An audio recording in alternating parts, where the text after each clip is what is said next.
দেবতাদের যখন অসুরদের সঙ্গে যুদ্ধ আরম্ভ হয়েছিল, অসুরদের অত্যাচারে দেবতারা স্বর্গে থাকতে পারছেন না, তখন বিষ্ণু ব্রহ্মা মহেশ্বর আলোচনা করলেন, একটা সভা পাতবেন।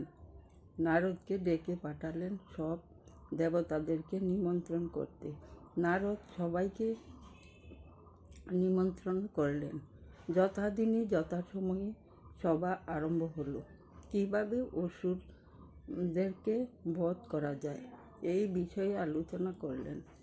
ব্রহ্মা বললেন, সবার শেষে যে খাওয়া দাওয়া করবেন, পরিবেশন কে করবেন? বিষ্ণুদেব বললেন, সে বার আমার উপর ছেড়ে দেন, আমি একজন নারী পরিবেশনের জন্য ঠিক করব। গঙ্গা, যমুনা, সরস্বতী থেকে যে অমৃত ভাণ্ডার উঠেছিল, সেই অমৃত সেই নারী পরিবেশন করে যাচ্ছেন। কারো মুখ দেখছেন না, পাতে পাতে দিয়ে যাচ্ছেন। হঠাৎ দৈববাণী, এই পাতে দিও না, এই পাতে দেবতার পাত নয়। এই যে অসুর, এই নারীর নাম মোহিনী।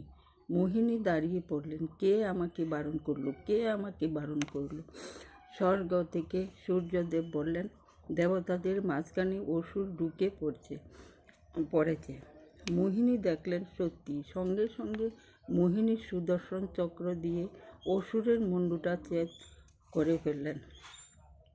অসুরের দুই খণ্ড হয়ে গেল, এক খণ্ড হয়ে গেল রাহু, আর এক খণ্ড হয়ে গেল কেতু। মোহিনীর হাতে সুদর্শন চক্র দেখে দেবতাদের মনে কৌতূহল হলো।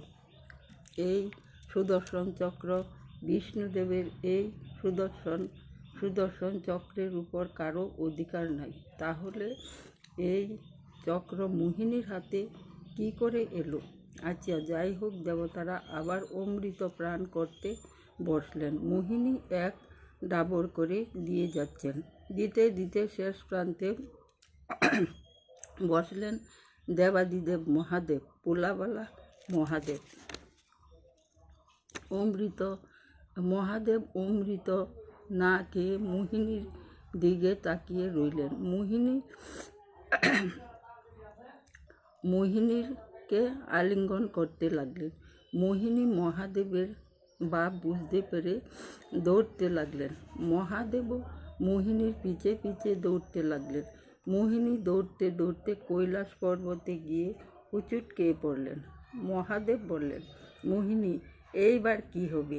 তুমি তো আমার রাজ্যে এসে পড়েছ, এখন কে তোমাকে বাঁচাবে? মহাদেব যখন মোহিনীকে আলিঙ্গন করতে লাগলেন, মোহিনী তখন তার নিজের স্বরূপ ধারণ করলেন। বিষ্ণুদেব সুদর্শন চক্র হাতে নিয়ে নিজের রূপ ধারণ করলেন। দেবাদিদেব মহাদেব বললেন, প্রভু, আমি আপনাকে চিনতে পারি নাই, আমাকে মাফ করুন।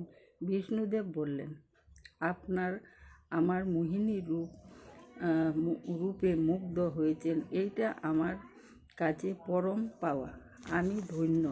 যিনি জগতের সৃষ্টিকর্তা, যার ইশারাতে স্বর্গ মর্ত্য পাতাল কাঁপে, যিনি জগতের অধিকারী, তার কিনা আমার মোহিনী রূপে মুগ্ধ হয়েছেন, আমার মোহিনী রূপ ভালো লেগেছে। আমি ধন্য, আমি ধন্য। মহাদেবকে বললেন, বলুন আপনি কি চান? মহাদেব কাকুতি মিনতি করে বললেন, আমি কিচ্ছু চাই না আপনার কাছে, আমি আপনার মোহিনী রূপ আবার দর্শন করতে চাই। বিষ্ণুদেব আবার মোহিনী রূপ ধারণ করলেন, সঙ্গে সঙ্গেই হয়ে গেলেন হরগৌরী। সব দেবতারা মহাদেবের মোহিনীর দৌড় দেখে তারাও পিছনে পিছনে ছুটলেন। তারাও এসে এই অমৃত দর্শন লাভ করতে পেরেছেন। সব দেবতারা ধন্য ধন্য করতে লাগলেন।